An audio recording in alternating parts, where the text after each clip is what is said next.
তোমরা 5 জনে মিললে যে আমার লেপিনটা সাফ করছো এর লেগে আমি ঠিক করছি তোমরা 5 জন রে 25 টাকা করে দাম। তোমরা 5 জন ভাগ করে নিবাগা 5 টাকা করে। এটা আমি অঙ্ক কইরা বাইর করছি, বুঝছো? আপনি কি আমরা ব্যাক কল পাইছুন? আমরা 5 জনে কাম করছি, যদি আপনি 25 টাকা হয় তাহলে আপনারা 5 টাকা করে না, আমরা 14 টাকা করে দেন লাগবো। আপনি এটা কিতা কই? না না, ভুল কইতাছো তোমরা, বুঝছি তোমরা অঙ্ক কইরা বুঝাইতে হইব। আয়ো ব্ল্যাকবোর্ড তোমরা দেখাইতাছি। দেখো আমি কি লিখি। এই হইল 25। 25 5 দিয়ে ভাগ করলে 5 টাকা থাকে। 25 2 এর মধ্যে যা না, কিন্তু 25 এর মধ্যে যা।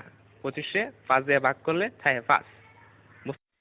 এসব উল্টা পাল্টা ওইসব আপনি কইতে দিচ্ছেন, আমারটা দেন আপনি।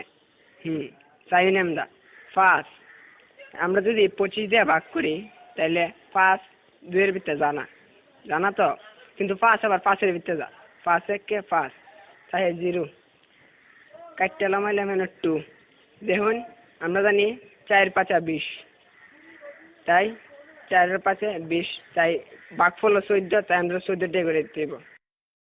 এইসব আদা সুদা কথা করতে শুনছো, আমরা তোমার গুণ করে দেয়া দিতেছি। এই দেখো এটা হচ্ছে 5, 5 দিয়ে গুণ করলে হয় 25, বুঝতে পারছো? এটা আজাইরা ফাজাইরা আপনি কি সব করতেছেন?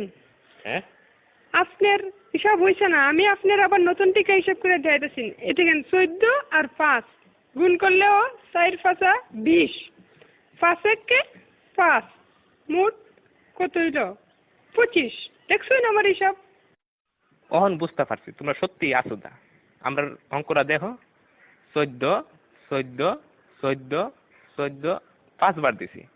এই দেখো এখন 4টা 5 যোগ করলে এখানে হইতাছে কত হইতাছে দেখো, 4 আর 4 8, 8 আর 4 16, 16 আর 4 20। 1 21 22 23 24 25। দেখছেন না করে কাটায় কাটায় 25 টাকা। আপনি কি হিসাব শিখছেন সারা জীবন পড়ালেখা কইরা, কি বালের হিসাব? হালিয়ার হালাই কি বুঝাই গেল এটা আমারে?